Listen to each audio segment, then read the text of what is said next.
अस्सलाम वालेकुम रहमतुल्लाहि व बरकातुहू। मैं सैयद आसिफ अली और आज जो अजान के मुद्दे को लेकर पूरे हिंदुस्तान में माहौल गहमा गहमी का हो रहा है, लगभग यहाँ तक कि पूरी दुनिया में इस बात को जो है चर्चा में लेकर आया गया है ना। और ये जो एक मैं बताने जा रहा हूँ, इसको देखिए, ये लगभग इसका नाम अंजना ओम कश्यप है और बहुत ही मशहूर न्यूज़ चैनल के एंकर है। इनको एंकर तो है मगर अकल नहीं है, बुद्धि नहीं है। इनको सवाल भी करना समझता नहीं है कि क्या सवाल करना चाहिए। ये एक नेताजी से सवाल कर रही है और क्या बोल रही है, आप सुनिए। अगर अल्लाह को स्पीकर की जरूरत नहीं, आप जो बोल रही हो कि अल्लाह को क्या जरूरत है लाउड स्पीकर की, है ना, तो मैडम मैं आपको बताता हूँ, आप एंकर जरूर हो, जर्नलिस्ट हो, लेकिन आपको नॉलेज नहीं है। अल्लाह को जरूरत नहीं है लाउड स्पीकर की। लाउड स्पीकर की जरूरत बंदों को है। बंदे सो जाते हैं, अल्लाह कभी सोता नहीं है। ठीक है, अल्लाह को नमाज पढ़ने की जरूरत नहीं है, अल्लाह को नींद से जागने की जरूरत नहीं है, अल्लाह को कारोबार करने की जरूरत नहीं है, अल्लाह को भूख प्यास नहीं लगती। जरूरत बंदों को है। आप क्या कह रही हो, अल्लाह को क्या जरूरत लाउड स्पीकर की?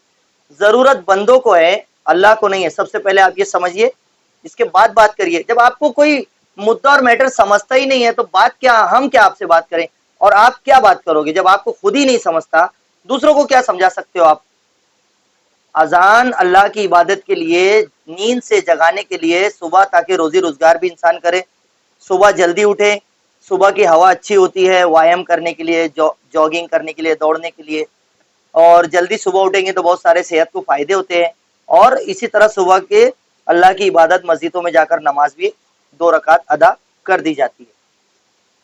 ठीक है, इसलिए जगाया जाता है। इस अजान से सिर्फ मुस्लिम समाज को ही फायदा नहीं है, हर समाज को फायदा है। सुबह जल्दी उठने के लिए एक बेहतरीन फ्री में अलार्म मिलता है आपको। ठीक है, और राज ठाकरे जी, जो राज ठाकरे जी बोल रहा हूं मैं, समझना इस बात को जरा, कोई बोलेगा जी मत लगाओ। राज ठाकरे जी जो कह रहे थे कि हम डबल आवाज में जो हनुमान चालीसा बजाएंगे, ठीक है, हमारा धर्म कभी भी किसी के धर्म पर आपत्ति नहीं जताता, किसी भी धर्म को बुरा नहीं कहता, किसी भी धर्म को के उनके मंदिरों में भजन बज रहे हैं, काली माता का भजन हो, हनुमान चालीसा हो, हमारे किसी उलमा ने या हमारे किसी नेता ने कभी भी इसके खिलाफ आवाज नहीं उठाई है। हमको कोई आपत्ति दिक्कत नहीं है। अच्छा है, अगर अजान की आवाज कम पड़े तो आपकी डबल साउंड की आवाज से हम लोग नींद से जग जाएंगे। हमको तो नींद से जगना ही मकसद है अजान नमाज के लिए। ठीक है, आगे इससे क्या होगा? आप जो चाह रहे हो कि संविधान के हद में रहकर काम होना चाहिए, लेकिन राज ठाकरे जी आपने ये नहीं कहा कि वॉल्यूम कम करो, क्योंकि संविधान इस पर बाला साहब ठाकरे ने पहले से बनाकर चले गए। आवाज कम का, वॉल्यूम कम रहेगा, अजानें होगी, ये कानून में लिखा हुआ है। आप भी वही बात करें कि भाई आवाजें बहुत ज्यादा हो रही है, इसको कम करना चाहिए। और हमें भी इस्लाम इस बात की इजाजत नहीं देता कि इस्लाम किसी को तकलीफ दे। प्रॉफिट मोहम्मद सल्लल्लाहु अलैहि वसल्लम का दीन इस्लाम इतना बेहतरीन, इतना जबरदस्त मजहब है। इन्होंने अपने धर्म को यानी इस्लाम को, प्रॉफिट मोहम्मद सल्लल्लाहु अलैहि वसल्लम ने एक ऐसी चीज बताकर गए, ऐसी हदीस बोलकर गए हैं, ऐसा कौल है उनका, कहना उनका, कि वो धर्म इस्लाम नहीं हो सकता जिससे दूसरे धर्म को या दूसरे व्यक्ति को, किसी को भी तकलीफ हो, उसको इस्लाम नहीं कहते। यानी वॉल्यूम कम करने के लिए सरकार दो आलम हजरत मोहम्मद मुस्तफ़ा सल्लल्लाहु अलैहि वसल्लम ने पहले ही वॉल्यूम कम के लिए हमें कह दिया है कि आप इतना शोर ना बरपा करें कि किसी दूसरे को तकलीफ हो।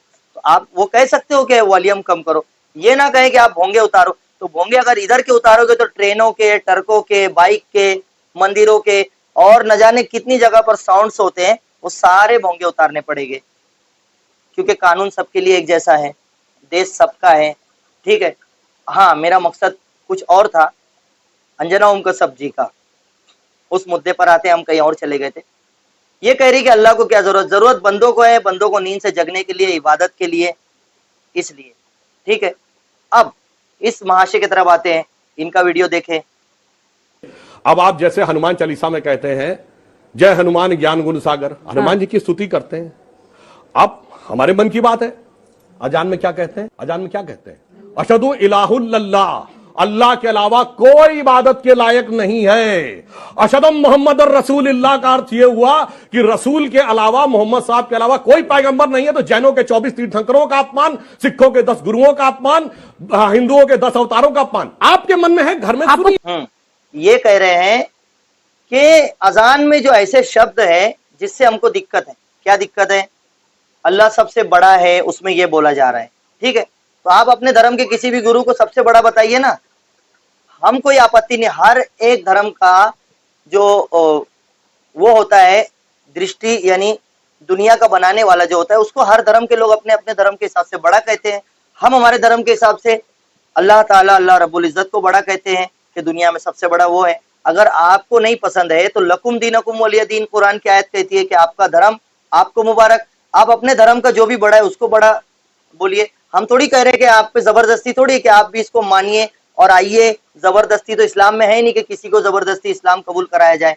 हम तो आपको नहीं कहते कि आप भी अल्लाह को बड़ा कहिए, सबसे बड़ा कहिए, जबरदस्ती कलमा कबूल करिए ही और कलमा पढ़िए ही, नमाज पढ़िए ही। लकुम दीनकुम वलिय दीन, कुरान कहता है कि जिसका धर्म उसे मुबारक, हमारा धर्म हमें मुबारक। और कुरान में एक आयत और है, अल्लाह रब्बुल इज्जत ने बेस्ट आयत भेजी है। उस अल्लाह रब्बुल इज्जत ने कहा है कुरान में कि किसी के भगवानों और आकाओं को, खुदाओं को बुरा भला मत बोलो, ये मुसलमानों के लिए हुक्म है। उस पर हम अमल करते हैं, अल्हम्दुलिल्लाह। हम किसी के भगवान और खुदाओं को बुरा भला नहीं कहते, हम कुरान पर बराबर अमल कर रहे हैं। इतना बेस्ट धर्म है। हाँ, आपको आपत्ति है, अल्लाह बड़ा है क्यों बोल रहे हो, ये क्या बात हो गई भाई? तुम तुम्हारे धर्म पर चलो, तुम तुम्हारे धर्म के धर्म गुरुओं को बड़ा कहो, सबसे बड़ा कहो, हमको कोई आपत्ति नहीं। हाँ, आपको लग रहा है कि हमारा धर्म गलत है, आपका धर्म बहुत बेहतर है, तो डिबेट करो आकर। मीडिया लाइए, न्यूज चैनल लाइए, वीडियो शूटिंग लगाइए, बैठिए, बात करिए, उसमें समझ में आ जाएगा कि किसका धर्म बेस्ट है। ठीक है, एक दूसरे पर कीचड़ उछालना राजनीति करने के लिए, और गरीबों के इसमें नुकसान होते हैं, दुकानें, घर जो है बर्बाद होते हैं, लोगों की जो है वायलेंस फैलता है, लोगों के दिलों में नफरत फैल रही है आपके बयानों से। तो ऐसे बयान देना बंद करिए।